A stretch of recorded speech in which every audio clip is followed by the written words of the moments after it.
2-0 weekend last weekend. Did not feel like we played great against Providence. I think it's maybe the first time in a post-game locker room I really had to kind of get into them a little bit, and loved the response that they had in the UConn match. I thought we played 3 really good sets. Obviously, the third one was the highlight of 15 kills on 15 swings. There was one swing that did not go down as a kill, but so 15 to 16 is still pretty good. And then honestly, it's shown in practice this week too. I thought yesterday was the best practice maybe we've had all season. So really love that. So DePaul Friday, they're the team that took a set off us last time. They're a great serving team. A lot of young players that if they get hot are really good. Different right side than the first time we played them, but I feel pretty prepared. And then Marquette Saturday, always the rivalry game. So that one is just always fun. New coaches, new players. It's still Creighton Marquette, so it's a lot of fun. We're looking forward to it. Questions? You mentioned you had to kind of set a tone after Providence. Why did you feel as if that was a moment to take that approach, and what was the response? Yeah, we talk about our team goals. Obviously, as a program, like we want to get to the Final Four, and I didn't feel like really the week of practice, that match, like we were putting ourselves in a place that we were getting better towards those goals, and so I just kind of challenged the team to make sure like we're doing everything we can to get to that place, no matter who we're playing, whether it's in our practice, any of those things. Like we're working on getting better, and so it wasn't acceptable to coast through anything. And Providence is a really good team this year. It's the best team I think they've had in 4 years, and probably should have taken that third. I think they had 3 set points or something like that in the third set, and luckily Anna went on a great serving run for us, and we ended up winning it. But Final Four level teams don't put themselves in those situations. So I just challenge them to look across the country at the other teams that are competing for that Final Four level and look at what they're doing.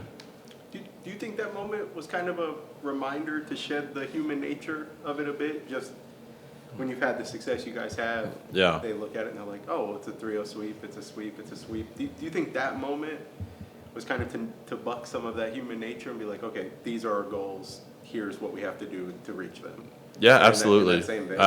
And to show them, I thought what was great. So yeah, they responded so well in that UConn match, and so something I asked them in the UConn match afterwards is, all right, so you guys showed that from match to match, you guys can flip a switch. So now it's figuring out like how fast can we flip it? Can we flip it in between sets? Can we flip it in between points? Like that's obviously the best case scenario is that we can realize we're not playing to the level we want to or not performing to our standard. How fast can we flip that within a huddle, within a timeout, whatever, to be able to go back on the court and do it? And then in our sport, October is hard. It's a lot of matches. It's a grind. It's midterms. It's all of that. The beginning is far away. The end is still kind of far away. And so October is something that this program has always really challenged themselves with. And we got one more game left in October, and so we want to finish on a high note. So you guys didn't hit 1,000 versus UConn? The stats say that we hit 1,000. I think we as coaches know that there was one swing on 2. Maybe they counted as like a set attempt. Maybe I'm not sure what the official score sheets. If I was scoring it, I would say it was an attack attempt into a block that we. So I think our tech coordinator had us to like 960 something. So that's not too shabby. I think it's still. Seen that before? No. And what was weird with the match was they called a timeout at 4 and then again at 7. And those are the only times that we get stat sheets. So when the game ended, they handed me stat sheets again, and I looked at it, and it said, 15 kills, 15 swings. I had to look at the rest of the coaching staff. Like, did we hit 1,000?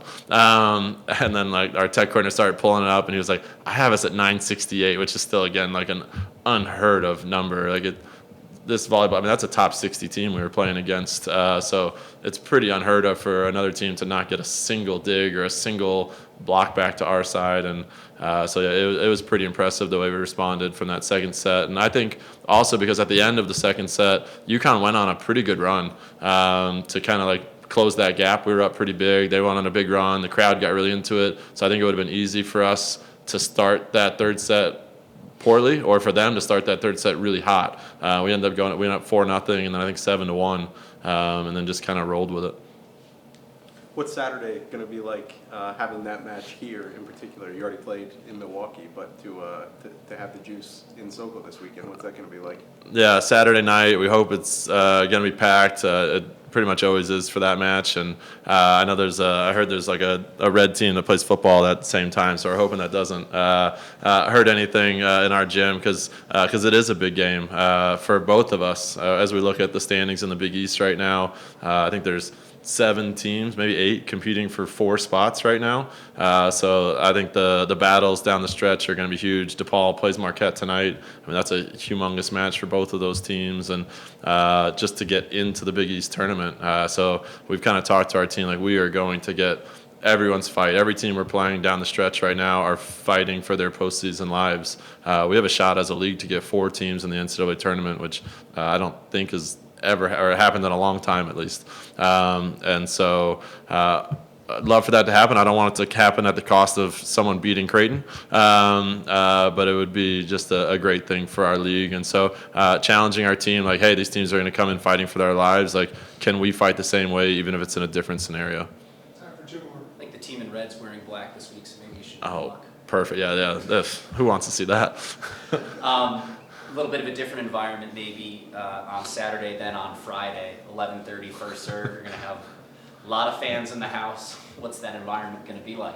Yeah, I've played in a couple, never here at Creighton, but I've played in a couple like Kids Day games, and the sound of those games are just different because they don't really know how or who to cheer for. Like, I think they'll cheer for Creighton. So it's just there'll be a lot of chatter at all times. You know, a lot of times if we're serving and kind of get silent in gym, that will never happen. Like, they're always talking to each other, and then when the thing says like get loud or make some noise, it's just shrieking. And so that's always fun. So I think that the kids will be across from our bench. I think there's 1,100 kids who have signed up for it, which is just incredible to get them in to watch volleyball on Halloween. We hope they're in costumes and all that. And then behind us will be all our season ticket holders. And we appreciate our season ticket holders being willing to kind of make the adjustment for that match to allow this like cool opportunity for the kids.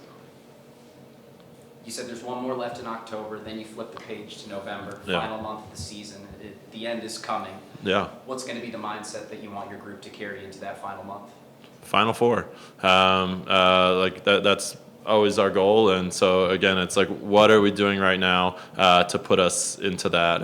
And understanding, like, yeah, it came out that we're the 10 seed at that time, making sure our team knows that it doesn't mean anything. It just means like right this second, this is where we are. So what are we doing to either improve that or to maintain that, to make sure that come December, that December 4th week, that we're playing meaningful games here at Sokol. So like we have a great opportunity ahead of us, but we've got to stay really clean. And winning championships here is really important, like winning the regular season for the Big East, winning the Big East tournament. Those are things that are really important to our program and really meaningful to us. So we're nowhere close to our goals yet, but we're moving in the right direction. Thanks, Brian. One shout out, Kirsten Bernthal Booth was named the Aspire Woman of the Year today, which was a really cool honor.